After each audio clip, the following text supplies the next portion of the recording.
Magliette e cappellini rosa e un'ondata di sorrisi ed energia. Grande festa alla scuola Zanzotto di Pieve di Soligo per la premiazione delle classi vincitrici del concorso di disegno In sella al mio futuro, ideato dal Comitato Tappa e il Comune di Pieve di Soligo, in collaborazione con il Comune di Refrontolo, in occasione dell'arrivo di tappa del Giro d'Italia. L'iniziativa ha coinvolto i più giovani nell'entusiasmo della corsa rosa, rafforzando il senso di comunità e appartenenza. Una iniziativa organizzata insieme al Comune e al Comitato di Tappa, nella quale abbiamo cercato di coinvolgere le scuole per questo aspetto primario e dell'infanzia, con degli elaborati dei lavori che hanno celebrato il tema del Giro d'Italia, cercando di andare un po' oltre anche sul tema dell'inclusione, della salute e benessere e della conoscenza del territorio e della geografia. L'hanno accolta con entusiasmo, sono stati molto creativi nella proposta, un merito va sicuramente alle insegnanti. Alla scuola Zanzotto premiate le classi che hanno interpretato la bicicletta come strumento di crescita, autonomia, rispetto per l'ambiente e per gli altri.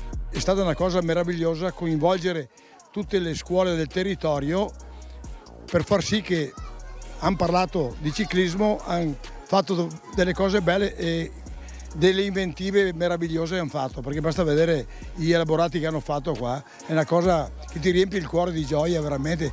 Grazie alle maestre e a chi ci ha creduto e ai ragazzini e alle ragazzine che hanno fatto queste cose. Credo che il risultato sia straordinario perché ha fatto dialogare e lavorare i ragazzi insieme in questi mesi e oggi siamo qui col Comitato Tappa e con gli sponsor per premiare appunto i lavori più meritevoli. Sabrina Donadel, pievigina, conduttrice televisiva ed esperta d'arte, madrina dell'evento. Vedere questi bambini così che ci hanno accolto con questa che è la gioia dell'infanzia, che dovrebbe essere la gioia dell'infanzia, questa creatività esplosiva è una gioia anche per me ed è una speranza per il nostro futuro. L'iniziativa ha ricevuto il sostegno di Banca Prealpi San Biagio e Banca della Marca.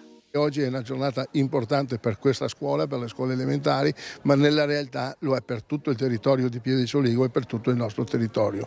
Come Banca della Marca, che siamo una banca del territorio, per noi questa gioia è l'infa, è il nostro vivere quotidiano. Essere vicini a questi momenti, dicevamo, alla creatività dei ragazzi è di stimolo per tutto il nostro sistema e il quartiere del Piave da questa circostanza avrà modo di trarre delle grandi soddisfazioni. Banca Prealpi San Biagio, banca del territorio, non poteva mancare.